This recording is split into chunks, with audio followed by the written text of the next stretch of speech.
그러면 1+1의 그 보유하는 기준이 뭐냐? 그거 나중에 뭐 우리가 신청하고 국토부에 최종적으로 접수가 됐을 때 1+1 보유자냐? 그렇지 않습니다. 저희 조합에서 여기 보면 이렇게 그 타입 이렇게 두 주택으로 나와 있지 않습니까? 여기랑 여기랑 타입이 처음에 분양 예정 내역서에 조합에서 분양 신청하면 분양 예정 내역서가 이제 나오잖아요. 그때부터 두 주택자예요. 지금 이 상태에서 이걸 파시잖아요. 그럼 두 주택자로 봐요. 아직 두 주택자 아니잖아요. 근데 두 주택으로 해가지고 첫 번째 거 비과세 되면 비과세 해주고 두 번째 거 양도세 나옵니다. 그러니까 이렇게 두 개 신청했다는 건 굉장히 엄중한 겁니다. 그거를 내가 입주가 된 다음에 두 개다 이게 아니고 두 개예요. 지금 두 개 신청하면 그냥 두 개로 봐요. 양도세 할 때도. 그러니까 조심하시고요. 그 보유하는 기준이 이 신청한 데부터 보유하는 걸로 보겠다. 양도세 신고할 때. 그 실무자가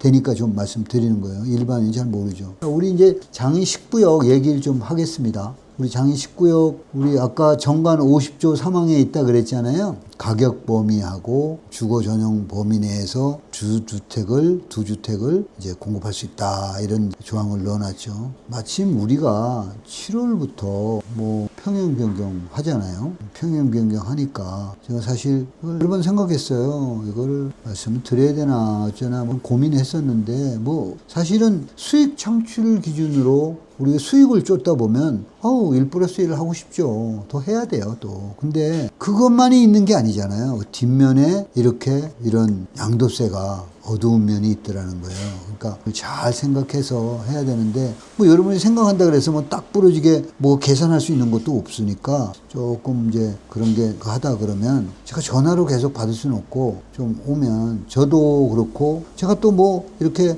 양도세를 다 계산하는 거는 아니고 저희 세무사하고 또 같이 이렇게 얘기해서 가능하면 그 사람들 뭐 상담료 15만 원 뭐 이렇게 받더라고. 그거 아깝지 않죠. 이게 몇 억이 날라가요. 잘못하면. 그러니까 그렇게 해가지고 확실하게 내 재산을 어떻게 해야 되겠다. 내가 어떻게 신청해야 되겠다. 이번에 신청하잖아요. 과연 해야 될까 말아야 될까. 한번 따져볼 필요가 있는 거죠. 그렇게 해서 그걸 차질 없이 좀 하시길 바래요. 왜 이게 자꾸 19역 제가 얘기하냐면 제가 조합원이기도 하지만 이게 우리가 그게 과거에 장순영 조합장 있을 때 우리가 한번 이런 소송 사건이 있었잖아요. 1+1에 대해서. 근데 그때 다 신청했다 아닙니까? 그때 지금 거의 한 130개 정도 되더라고요. 1+1이. 그러면 뭐 한 31% 됩니다. 엄청난 거예요. 뭐 우리가 특별하게 일반 분양이 뭐 1000세대 이상 나오니까 뭐 하고 싶으니까 그렇게 했죠. 뭐 그리고 일단 돈이지 않아요. 지금 자꾸 올라가니까 뭐 하나만 더 있으면 좋다. 근데 그게 오래 가져갈 사람한테는 좋아요. 버틸 수 있는 사람, 장기로 버틸 수 있는 사람한테는 최고죠. 8년 버티면 돼요. 그러면 뭐 작은 거 하나부터 팔고 나중에 진짜 알짜배기 가지고 있다가 뭐 그땐 또 뭐 물가가 올랐으니까 뭐 20억 30억 되는 거죠. 크게 되는 거죠. 그게 돈이 되죠. 근데 그렇게 오래 버틴다? 쉽지 않아요. 쉽지 않아요. 여기서 솔직히 우리가 1+1을 양도세 생각 안 하고 막 신청한 사람들이 이렇게 많다는 건 좀 사실 소름이 끼쳐요. 그거에 받으면 이전고시 바로 2주택자 되거든요. 그러면 무조건 세금 나와. 그러면 뭐 팔면 양도세 내야 되고 뭐인데 그거 시간에 쫓기고 돈에 쫓기면 안 팔 수가 없잖아요. 아주 그냥 끝내 가져가면 전혀 관계가 없는데 사실 우리 조합원이 70대가 저는 깜짝 놀랐어요. 저도 이렇게 보면 명단 저도 이제 조합원이니까 이렇게 보잖아요. 70대가 21%입니다. 우리가. 그리고 60대가 한 19% 돼요. 오히려 70대가 너무 많습니다. 40%예요. 엄청난 거예요. 엄청난 거예요. 우리가. 이제 그분들이 아까 그런 식으로 계산, 아까 제가 잠깐 말씀드렸잖아요. 4대를 한 8년 정도 걸린다고. 우리가 공사기간 4.6개월. 그리고 뭐 이전고시 6개월. 그 다음에 작은 거부터 먼저 팔아야 되니까 또 3년 보유를 해야 되니까 의무 보유잖아요. 그럼 8년 아닙니까? 그것도 70대다? 8년이다? 쉽지 않죠. 걱정이 되죠. 그러니까 심각하게 생각해서 하시고, 장기로 가져가는 사람은 괜찮은데 그렇게 장기로 안 가져갈 사람은 이거를 한 개짜리를 신청해도, 한 개짜리는 비과세 아닙니까? 그냥 무조건 비과세잖아요. 우리가 뭐 과거 조합원들 오래됐고 관리처분 이전에부터 산 사람은 쭉 연결시켜줘요. 관리처분 하루 전에라도 샀으면 입주 때까지 해가지고 입주만 되면 쭉 연결해줘. 그때는 또 어떻게 나오느냐? 거주가 2년이 있으면 거주는 4%씩 공제하는데 그때 쭉 가는 보유기간으로 해요. 그럼 4%씩이에요. 아까는 관리처분하고 임시사용 승인은 꺼정은 2%도 안 해주고 안 해줬잖아요. 이거는 그냥 쭉 연결해줘. 연결해주면서 또 4%. 어마어마한 거예요. 그러면 거의 세금 안 내요. 그런데 그 뭐 얼마나 되는지 몰라도 5구짜리나 4구짜리면 꼴랑 거 하나 더 얹었다고 그때부터는 얘도 죽이는 거예요. 그냥 다 죽습니다. 그러니까 심각하게 생각하셔서 접근을 하셔야 된다. 이제 눈에 보이는 건 분명히 뭐 가격이 있고 재산이 두 주택이니까 좀 크겠어요? 뭐 지금 15억, 12억, 27억 아닙니까? 그것도 더 올라가겠죠.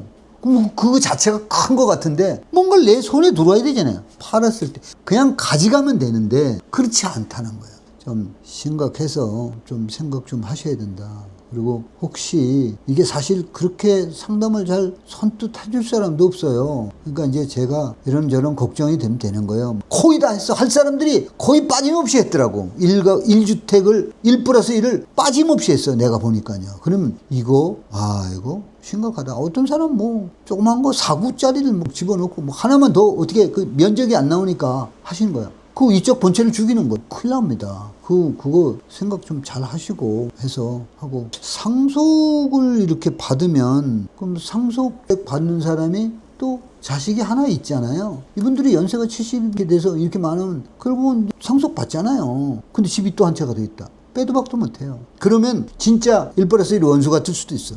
그러니까 그런 거 잘 계산해서 정모하면 저희 사무실 가깝잖아요. 오셔요. 오셔서 뭐 상담하고, 그리고 전화는 좀 그렇고 오셔서 상담하시고, 왜냐하면 그 세무사도 좀 불러야 되잖아요. 제가 막 이렇게 해서 막 뭐 이게 아는 척하고 뭐 그랬다가 또 틀리면 큰일 아닙니까? 남의 재산을. 그러니까 뭐 세무사도 틀릴 수도 있어요. 근데 좀 그런 걸 이렇게 상담도 하고, 그래서 확실하게 정립을 한 다음에 1+1 신청하셔야지, 그냥 막 신청했다. 그건 아니에요. 그건 아닌 것 같습니다. 그러니까 확실하게 알고 이게 계산이 이 계산이 아니다. 그럼 뭐 하나만 하세요. 뭐 좀 큰 거 하시면 되지 뭐. 큰 거 하시면 그만큼 또 양도 차익도 크잖아요. 큰 거도 좀 많습니까 우리? 뭐 45평이라는 114는 56가구예요. 펜트하우스 3가구, 그리고 뭐 또 뭐 40평이지 38평이지 어찌됐든 100일 아닙니까? 그것도 56가구예요. 되게 많아요. 34평 706가구 엄청난 게 많죠. 그러니까 잘 생각해가지고 하셔서 거기서 최대 어쨌든 이득을 챙겨 가셔야죠.